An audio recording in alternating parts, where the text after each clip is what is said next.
So what are the first things that you guys think about when you think about sushi?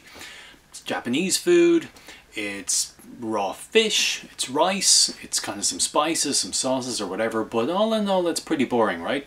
Wrong. This documentary, Jiro Dreams of Sushi, is a 2011 documentary and it's made by David Gelb.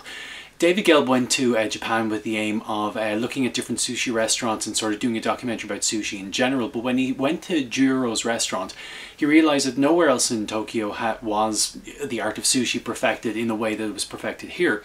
So he spent a month with him, he filmed him, and I think essentially he grew to love the guy in general. I mean, the guy is a pretty inspiring man. He's devoted his whole life to the art of sushi making, but at the expense of some other, I suppose, kind of happier things, you know, in his life.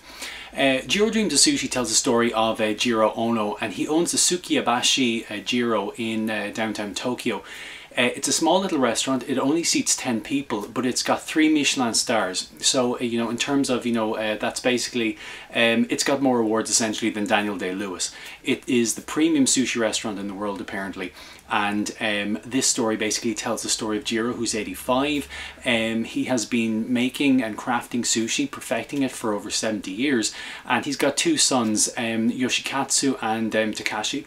And they are both sort of in the business as well, with his elder son, Yoshikazu, who has the obligation to, I suppose, succeed him, you know, once he passes on.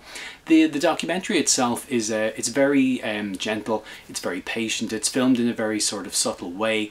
We're walked through sort of Jiro's day in terms of, you know, sort of his late nights, his early mornings, the sacrifices that he's made in his life to perfect his art, and the sacrifices that his family have had to make in allowing him to do that.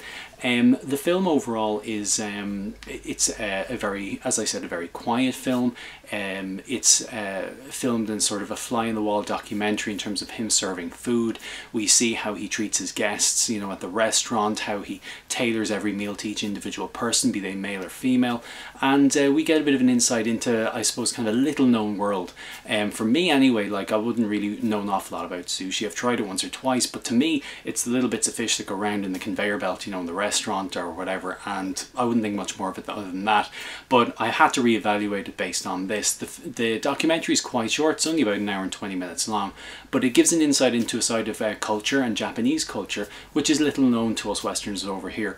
It's a beautifully shot film with an obvious love of the subject, and I suppose kind of tells the story of a man who is in love with what he does and is constantly seeking perfection. He even thinks at 85 that he hasn't attained perfection even just yet, but that he will seek it, and he has no intention of retiring.